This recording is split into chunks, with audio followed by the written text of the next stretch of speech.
Attorneys say they represent peaceful protesters who were badly injured. One was even killed. Today, they began taking action on their client's behalf.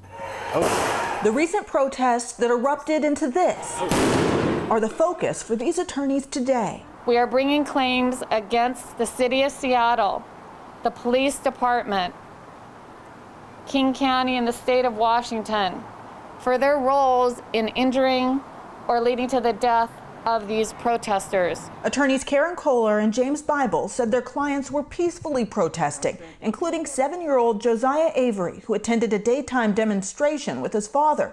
Bible says a police officer used pepper spray on the boy. His face was burning, his nose was running, his eyes were watering, and all night he said he felt like his face was on fire. The attorneys provided pictures of more injuries and criticized the lack of police presence in the so-called chop zone. They protected the police in the buildings, but not the protesters on the roadways, which are public. Her client, Dan Gregory, was shot while trying to stop a driver who went around barricades toward protesters. In another incident, Summer Taylor was protesting on the freeway when a driver allegedly went around blocked roads and hit and killed Summer. Kohler says a King County Sheriff's deputy mocked the death on social media. The sheriff's office says the employee has been removed from active duty while the matter is investigated.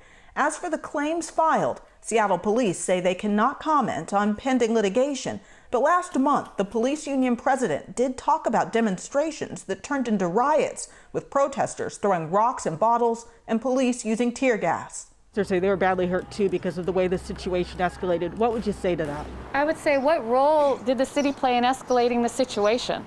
The attorneys say submitting notices of claims against the city of Seattle, the state, and King County is the first step that they must take before possibly suing a governmental entity. In Seattle, Natalie Swaby, King 5 News.